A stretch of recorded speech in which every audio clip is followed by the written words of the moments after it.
esteemed guests, it is my honor to introduce the Gem and Jewelry Export Promotion Council at the commencement of this prestigious India Gold and Jewelry Summit. Firstly, for this inaugural session, we'll be calling our members on the dais, for which we request one by one. Firstly, Shri Vipul Shah, Chairman, GJEPC, to please join us on the dais. Everybody, we request each and every one of you. Now here is the moment, because this is our inaugural session where we want more and more applauses. So please put your hands together for Shri Vipul Shah. Along with that, please put your hands together for Shri Kirit Bhansali, Vice Chairman, GJEPC. Once again, with a huge round of applause for Shri Kirit Bhansali. Along with that, please put your hands together for Shri Soma Sundaram PR, Regional CEO, India World Gold Council. Along with that, please welcome Dr. Naval Kishore Agrawal, Convener, Jewelry Panel Committee. Next, please welcome Shri Anil Sankhwal, Convener, Studded Jewelry Panel Committee.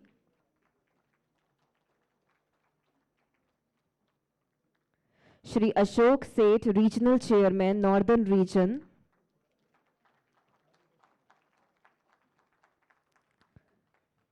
Mr. Tamjid Abdullah, Deputy CEO, Jawahara Jewelry.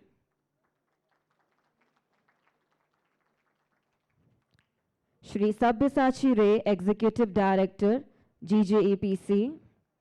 And absolutely last but not the least, Mr. Pankaj Parekh, Regional Chairman, Eastern Region, with your applauses, everyone.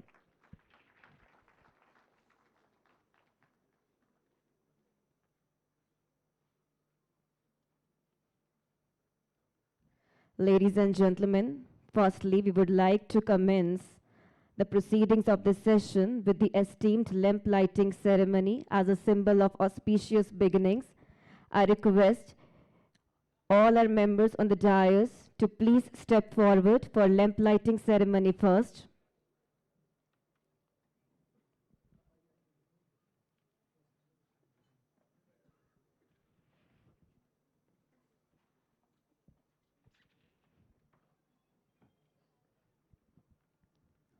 Once again, everybody, here we are proceeding with lamp lighting ceremony.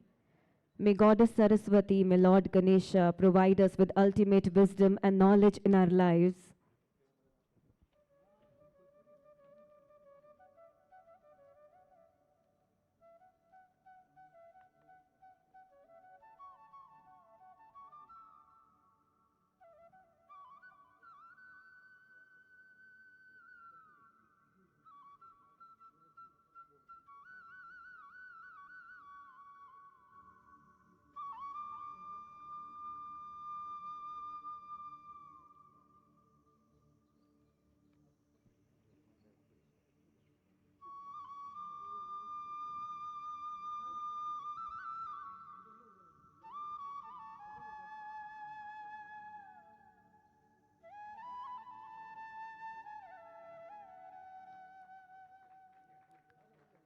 Thank you so very much, everyone.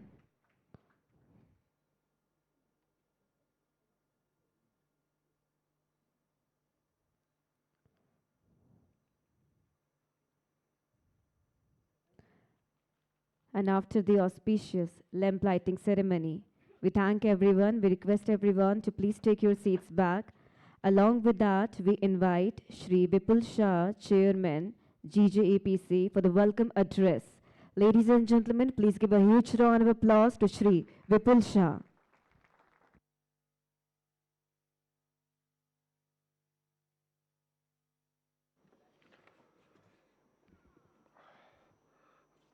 Our chief guest for today was Shri Piyush Goyal ji, Honorable Union Minister of Commerce and Industry, Government of India, who was supposed to join us for the inaugural session, but due to sudden meeting, he would be joining later in the evening.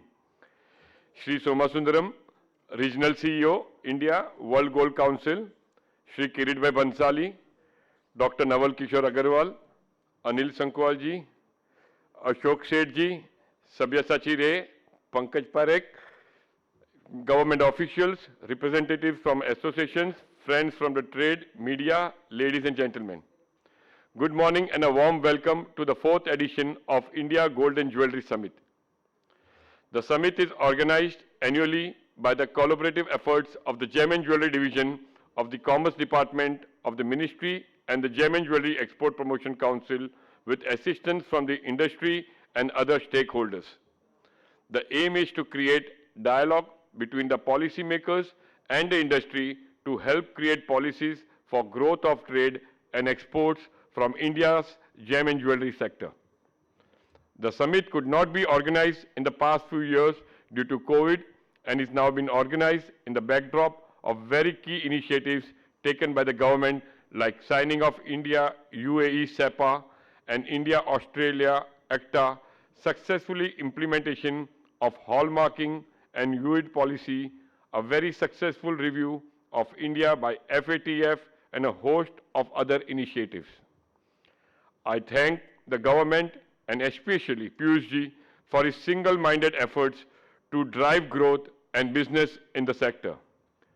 His commitment in developing the industry throughout his tenure as the Commerce and Industry or the Minister for Consumer Affairs amongst few of the portfolios assigned to him by the Honorable Prime Minister Shri Narendra Ji Modi is really exemplary and unprecedented for all of us, and let us applaud him for the same sincerely.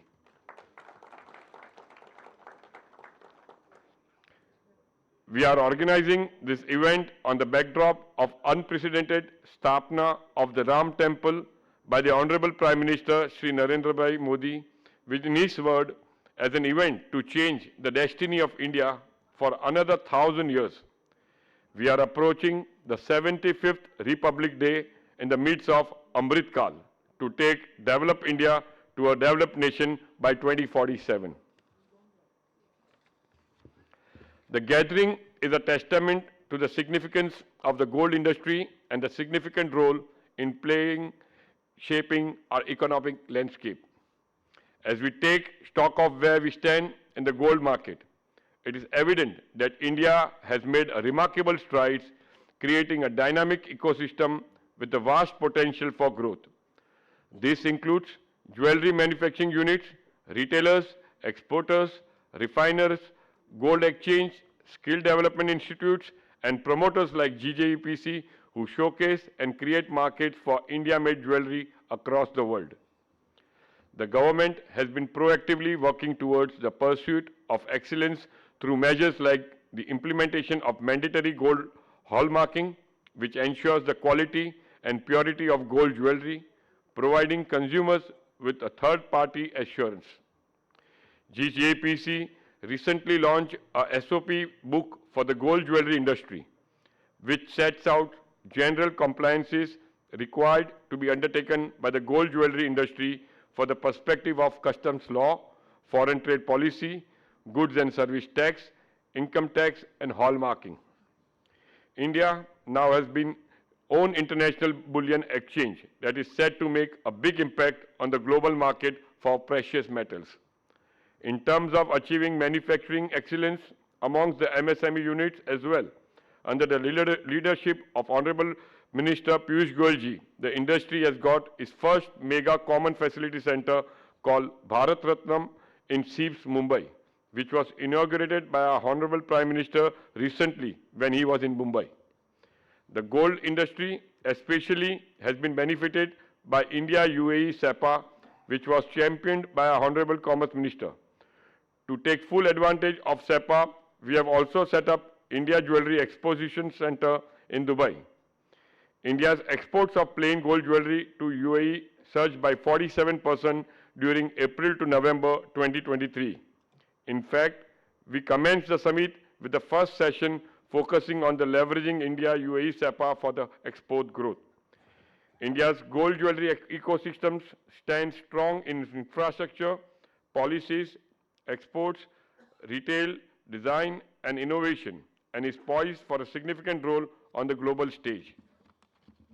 Within the retail landscape, the gem and jewellery market in India surged to $70 billion in 2022, reflecting noteworthy growth.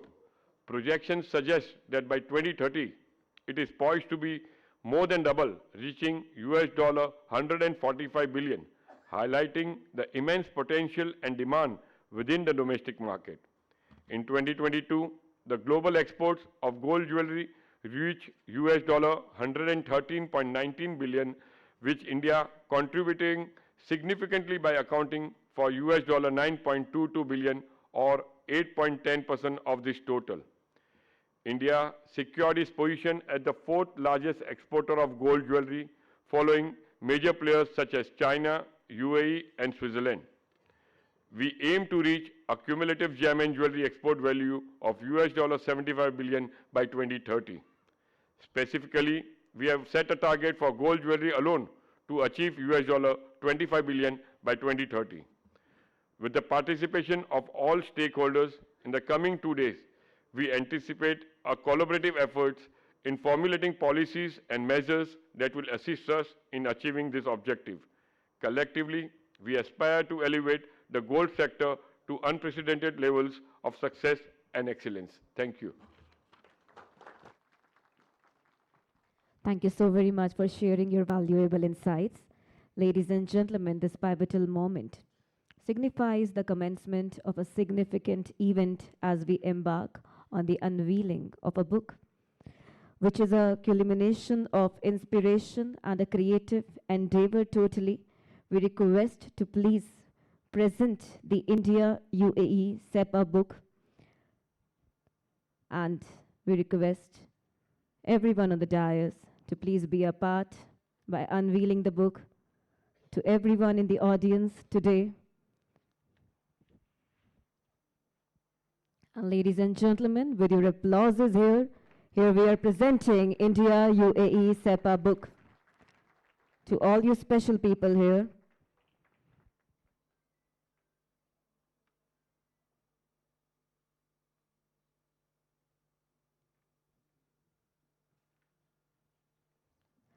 along with that, now we invite Shri Soma Sundaram, PR, Regional CEO, India, to please grace the gathering with his magical words now.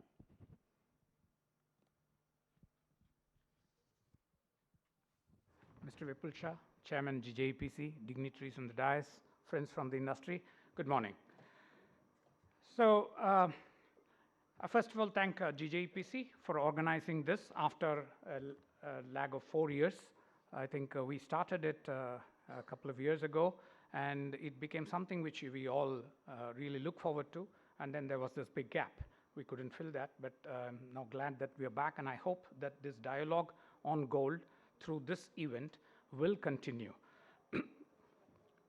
So as this possibly could be my, not possibly, this is going to be my last event as the chief, I just reminisced about what happened in the last 10 years that I've been there, various events, and this one in particular. We have, what is the context of gold? I'm not going to take very long. I'll always be short, as you know, but let me just set the context for gold. Lifetime high prices, amidst very high interest rates, and the stock market's booming. Now, this is generally not heard of. You generally have gold doing very well when something doesn't do well. Here, everything seems to be doing very well. Central banks are buying lots of gold. Last year, they bought over 1,000 tons. They continue to buy. Up to September, they bought more than 800 tons of gold. So central banks continue to stock up on gold. Lifetime high prices. And so what is therefore going to happen to the Indian demand? Indian demand, of course, you know, we saw very, very high prices, and therefore there was a certain softness in demand. But as we analyze various factors, what we definitely have come to a conclusion is that India will see a huge breakout in demand. You should just not be assuming it is going to be in the 700, 800 range. As prosperity increases, and we have done the study, we are going to buy more gold. As more and more people come out of their, whatever that, the lower end of the hierarchy, they are going to have, they will buy more gold. And we have already seen a 1% increase in wealth or income leads to a 1% increase in demand. So you're going to have probably 1,000 tons or even 1,200 tons in the next couple of years. Organized retail is growing significantly. So this is the context. And now, when you take the global context and the Indian context and the demand, so we got to be prepared for a market which is very robust, but which is obviously going to cause a lot of pressure on the CAD if we don't do, a few things. So I was just therefore thinking about what has happened in the last 10 years. As I said, 10 years ago, we did not have a mandatory hallmarking. We did not have an FTA, the UAE SEPA. We did not have IIBX. We absolutely did not think that GST will go so smoothly. We now have a very well established GST regime. We did not have this digital infrastructure. So let us look at how the economy has changed and therefore how it is going to impinge on the gold industry as well. So in that context, what kind of dialogue should we be having? Now, where are we today? We can continue to debate what is available at the moment and possibly feel happy about ourselves, but there are going to be challenges which increase in demand. Clearly, therefore, what should be our priorities? Is our priority supply, imports? Is our priority demand not growing? Is our priority high taxes? Is our priority going to be skills not matching up to what we want to be, jeweler to the world? The one-stop destination for the best jewelry in the world. Is skills going to be our priority? Is it going to be our image?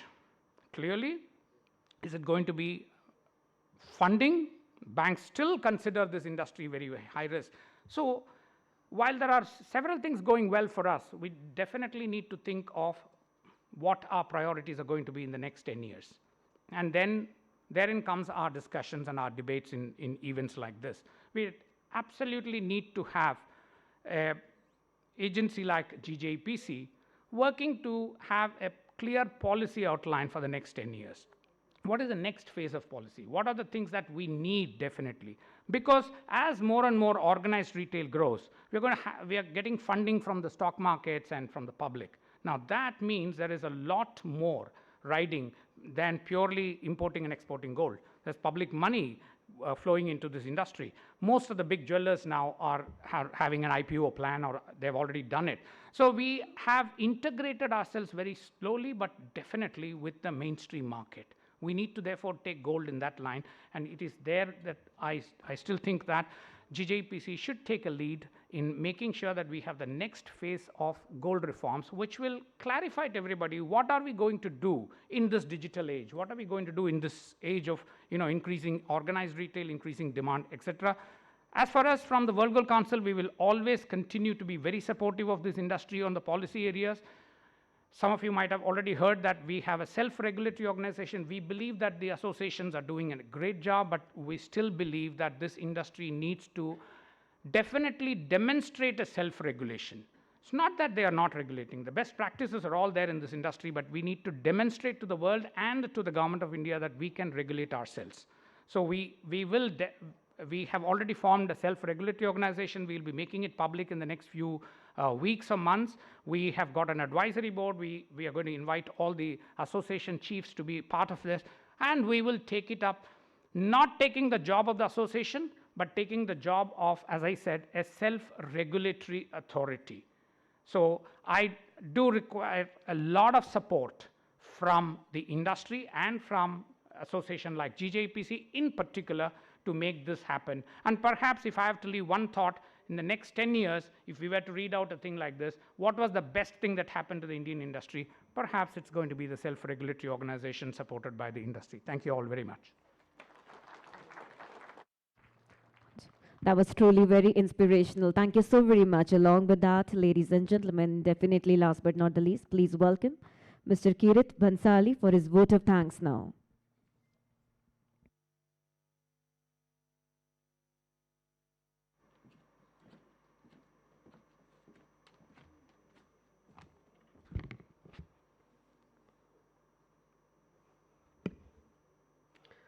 Good afternoon, everyone.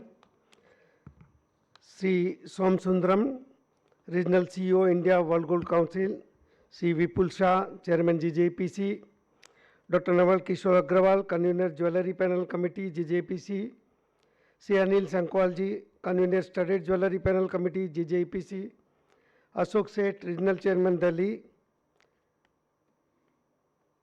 C. Pramod Agrawal, he was supposed to come. I believe he is also stuck in the traffic. Sabyasachi Ray, Executive Director, GJPC, government officials, representatives from associations, friends, from the trade, media, ladies and gentlemen. GJPC is hosting India Gold and Jewellery Summit for the first time in Bharat Mandapam. The world-class facility equipped with modern infrastructure and technology. It was Piyushji who recommended this beautiful venue to us when he was in Mumbai for the inauguration of IAJ's signature few weeks back. I thank him as this is an ideal venue for the India Gold and Jewellery Summit. Piyushji has always been a guide, a mentor, and has stood as a pillar of support for our industry. The industry thank him from the bottom of the heart for all his great support to this industry.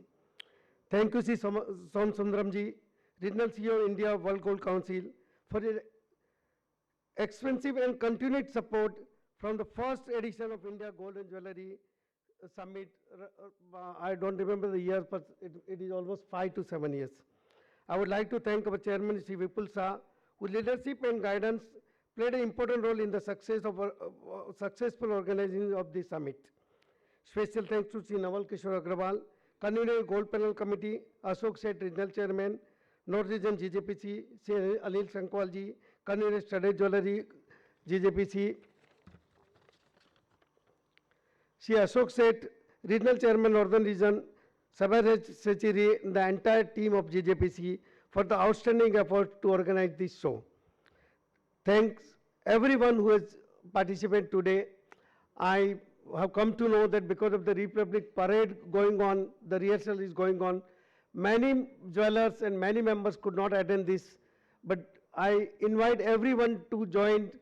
Today in the evening, Piyushji has promised us to join in Gala dinner in Taj Palace 7 p.m. onwards.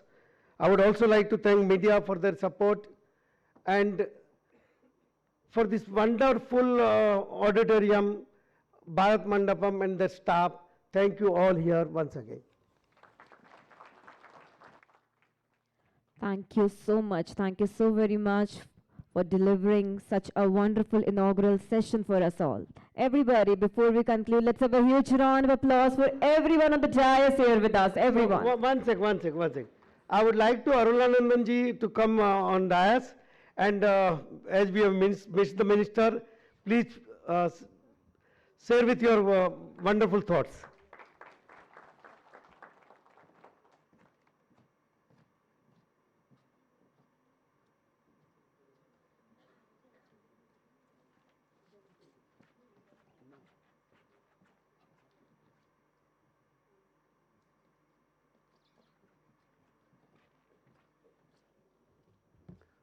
Good morning, and dignitaries on the dais and off the dais.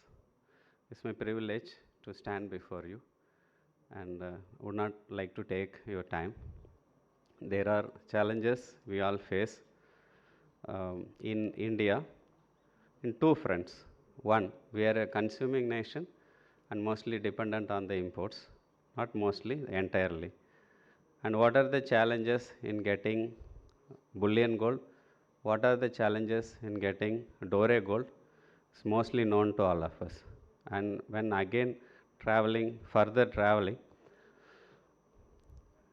are we able to export 24 karat gold, bullion gold?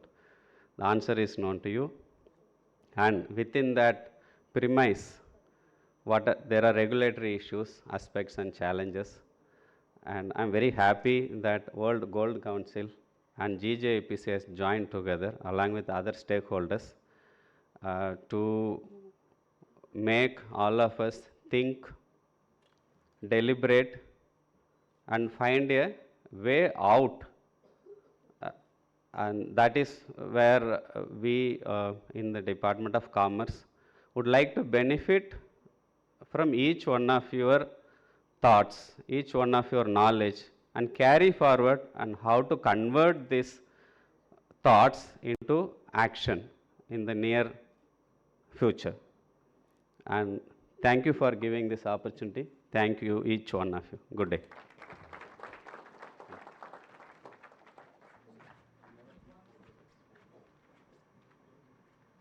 We request everyone to please give us a moment here. Just 1 minute, we just like to felicitate Mr. Arulanandan. Our chairman, Mr. Bipul Shah, would felicitate Mr. Arulanandan. He is the director of the Ministry of Commerce, Gem and Jewellery Division. Thank you, Mr. Arulanandan, for what you have done throughout the year for the support. And I would also like to call in Mrs. Rupa Datta, the Chief Economic Advisor, and she will be felicitated by our Vice Chairman, Mr. Kirit Bansali.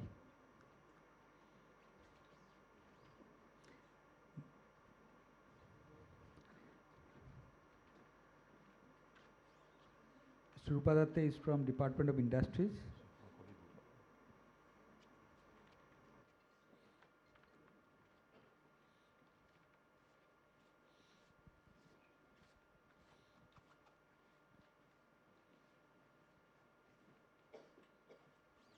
Thank you, Mrs. Rupa Datta, for your august support to this industry, always. And now I would request our convener, Jewellery Panel Committee, and the chairman and the vice chairman, all of you, to felicitate Mr. Soma Sundaram, who throughout these years have been a pillar of support to the entire industry, and from the entire industry I can take this honor of felicitating Mr. Soma Sundaram. Som, you are really a privilege to work with, and yes, on behalf of the Gem and Jewellery Export Promotion Council and the entire industry. Thank you, Som. So with this, we come to the end of this session, and thank you everybody for joining us. Thank you so much.